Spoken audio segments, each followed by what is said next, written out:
안녕하세요. 오늘도 주님 안에서 믿음으로 꽉 찬 알곡이 되기 위해 성경 묵상의 시간을 허락하신 하나님께 감사와 영광을 올려드립니다. 11월 29일 금요일 묵상 말씀을 시작하겠습니다. 오늘의 제목은 두 마음을 품었으니입니다. 하나님은 이스라엘이 두 마음을 품고 하나님과 우상을 겸하여 섬기며 번영과 풍요를 도리어 죄악의 기회로 삼은 것을 심판하겠다고 경고하십니다. 오늘 본문 호세아 10장 1절에서 15절까지의 말씀을 함께 듣겠습니다. 이스라엘은 열매 맺는 무성한 포도나무라. 그 열매가 많을수록 제단을 많게 하며 그 땅이 번영할수록 주상을 아름답게 하도다. 그들이 두 마음을 품었으니 이제 벌을 받을 것이라. 하나님이 그 제단을 쳐서 깨뜨리시며 그 주상을 허시리라. 그들이 이제 이르기를 우리가 여호와를 두려워하지 아니하므로 우리에게 왕이 없거니와 왕이 우리를 위하여 무엇을 하리요 하리로다. 그들이 헛된 말을 내며 거짓 맹세로 언약을 세우니 그 재판이 밭이랑에 돋는 독초 같으리로다. 사마리아 주민이 베다벤의 송아지로 말미암아 두려워할 것이라. 그 백성이 슬퍼하며 그것을 기뻐하던 제사장들도 슬퍼하리니 이는 그의 영광이 떠나감이며 그 송아지는 아수르로 옮겨다가 예물로 야레방에게 드리리니 에브라임은 수치를 받을 것이요 이스라엘은 자기들의 계책을 부끄러워할 것이며 사마리아 왕은 물 위에 있는 거품같이 멸망할 것이며 이스라엘의 죄 곧 아웬의 산당은 파괴되어 가시와 찔레가 그 제단 위에 날 것이니 그때 그들이 산도로 우리를 가리라 할 것이요 작은 산도로 우리 위에 무너지라 하리라. 오 이스라엘아, 네가 기브아 시대로부터 범죄자들이 지금까지 죄를 짓는구나. 그러니 범죄한 자손들에 대한 전쟁이 어찌 기브아에서 일어나지 않겠느냐. 내가 원하는 때에 그들을 징계하리니 그들이 두 가지 죄에 걸릴 때 만민이 모여서 그들을 치리라. 에브라임은 마치 길들인 암소 같아서 곡식 밟기를 좋아하나 내가 그의 아름다운 목에 멍에를 메우고 에브라임 위에 사람을 태우리니 유다가 밭을 갈고 야곱이 흙덩이를 깨뜨리리라. 너희가 자기를 위하여 공의를 심고 인애를 거두라. 너희 묵은 땅을 기경하라.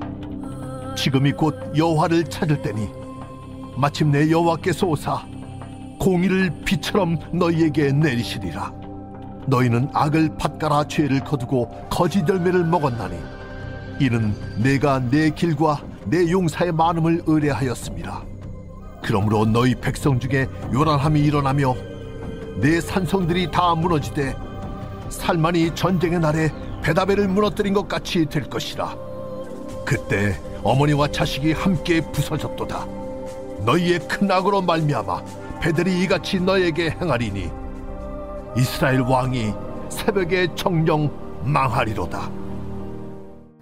오늘 우리에게 주시는 교훈은 무엇일까요? 1절에서 8절 말씀을 보시면 호세아는 계속해서 우상 숭배에 대한 이스라엘의 잘못을 지적합니다. 이스라엘은 번영과 풍요를 누릴수록 제단을 더 많이 만들고 돌기둥도 더 많이 만들었습니다. 그들은 제단과 돌기둥을 많이 만들면서 하나님을 열심히 섬긴 것이 아니라 그들의 풍요를, 그들의 많은 재물들을 섬긴 것입니다. 하나님의 말씀대로 순종하지 않았으니 하나님은 결국 이들의 제단과 주상을 허물어버리겠다고 말씀하십니다. 하나님을 올바로 섬기지 않으니 나라의 왕이 있든 없든 아무런 소용이 없습니다. 거짓된 마음으로 하나님과 송아지를 함께 섬기며 두 마음을 품은 이스라엘에 대한 하나님의 분노는 우상을 세운 기둥과 제단들을 모조리 파괴하실 것입니다. 북이스라엘은 베델에 금송아지를 만들고 그곳을 우상숭배 장소로 만들었습니다.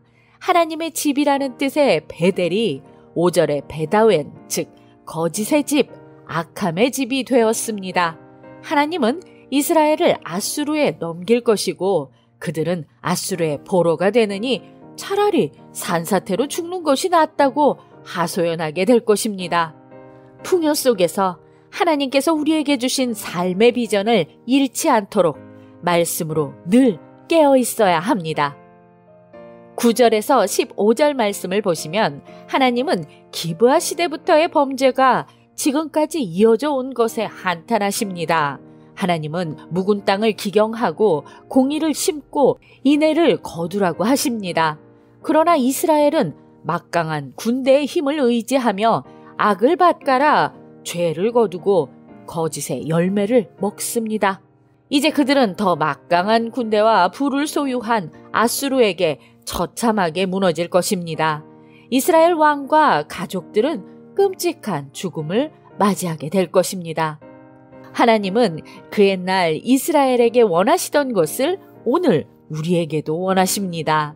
정의를 뿌리고 사랑의 열매를 거두는 신실한 하나님의 자녀들이 됩시다. 기도하겠습니다. 하나님, 오늘 우리에게 주신 말씀대로 복의 근원이신 하나님만 섬기며 탐욕과 폭력의 삶을 뒤엎고 공의를 심고 인애를 거두게 하여 주시옵소서. 예수 그리스도의 이름으로 기도드립니다. 아멘. 하나님은 주의 백성에게 멍에를 메우고 배우게 하십니다. 이스라엘은 죄악의 씨를 뿌렸고 거짓의 열매들을 먹었습니다. 이제 그들이 살 길은 묵은 땅을 갈아엎어야 합니다. 하나님은 불의한 자가 아닌 말씀에 순종하는 자에게 정의를 비같이 내려주실 것입니다. 우리의 모든 것을 주신 하나님께 감사하고 주님의 사랑을 이웃에게 실천하며 오늘도 광야 같은 세상에서 승리합시다. 저는 내일 다시 찾아뵙겠습니다.